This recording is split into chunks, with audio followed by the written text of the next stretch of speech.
కుంభరాశి వారికి ఈ వారం చాలా అనుకూలంగా ఉంది. ఆరోగ్యరీత్యా కొన్ని ఇబ్బందుల నుంచి బయటపడగలుగుతారు. అయితే కొంతమందికి సర్జరీ తప్పకపోవచ్చు. వాటి విషయంలో జాగ్రత్త వహించాలి. దూర ప్రాంత ప్రయాణాలు ఎక్కువగా చేయకపోవడం చెప్పదగిన సూచన. ఈ రాశి వారికి ఏలినాటి శని నడుస్తోంది. శని ద్వితీయంలో అంత అనుకూలంగా లేదు. కుటుంబ కలహాలు ఎక్కువగా ఉంటాయి. ఉద్యోగ, విద్య, అదేవిధంగా ధనం ఎక్కువగా ఖర్చు అవడం, ₹1 ₹10 ఖర్చు అవడం, అదేవిధంగా ₹1 రాకపోగా ఇంకో ₹20 ఖర్చు చేయడం, ఇటువంటివి జరుగుతూ ఉంటాయి. వాటి విషయంలో జాగ్రత్త వహించాలి. ఏదైనా సరే మన కర్మానుసారైన మన కర్మకి మనమే బాధ్యులు ఉంటాం.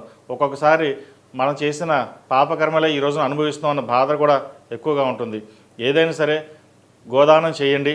గోవుకి ఆహారం కానీ ఏదైనా ఉలవలు అవి పెట్టడం చెప్పదగిన సూచన. ఉలవలు కానీ, బొబ్బలు కానీ, గడ్డి కానీ ఏదైనా సరే ఆవుకి చేయడం వల్ల కొంతవరకు ఇబ్బందుల నుంచి బయటపడగలుగుతారు. అదేవిధంగా లాభాధిపతి, ద్వితీయాధిపతి అయిన గురువు 6 ఉన్నారు. 6 బలంగానే ఉన్నారు. సంతానం సంబంధించిన విషయ వ్యవహారాలు చక్కగా ఉన్నాయి. విదేశీ వ్యవహారాలు అనుకూలిస్తాయి. దూర ప్రాంత ప్రయాణాల విషయంలో కొన్ని జాగ్రత్తలు తీసుకోవాలి. వ్యాపారపరంగా గడిచిన కొన్ని వారాల కంటూ కూడా ఈ వారం వ్యాపారం చక్కగా ఉంటుంది. లాభాలు తెచ్చే విధంగా కూడా గోచరిస్తోంది.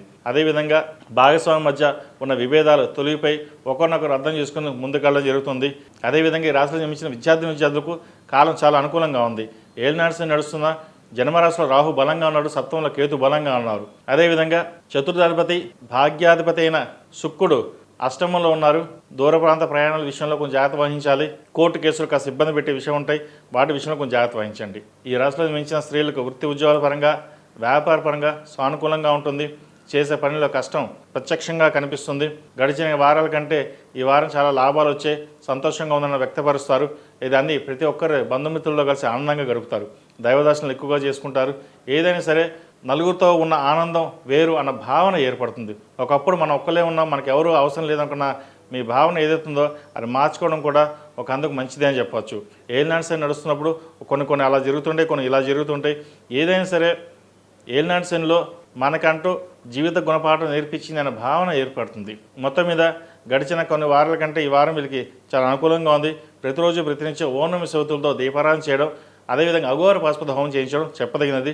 ఎందుకంటే ఏలినాటి శని నడుస్తుంది. ద్వితీయంలో శని వీళ్ళకి అంత అనుకూలంగా లేదు కాబట్టి, కుటుంబ పరంగా చిన్న డిస్టర్బెన్స్ ఉంటుంది కాబట్టి వాటి విషయంలో అఘోర పాశుపత హోమం చేయించడం, శనికి తైలాభిషేకం చేయించడం, జపం చేయించడం చెప్పదగిన సూచన.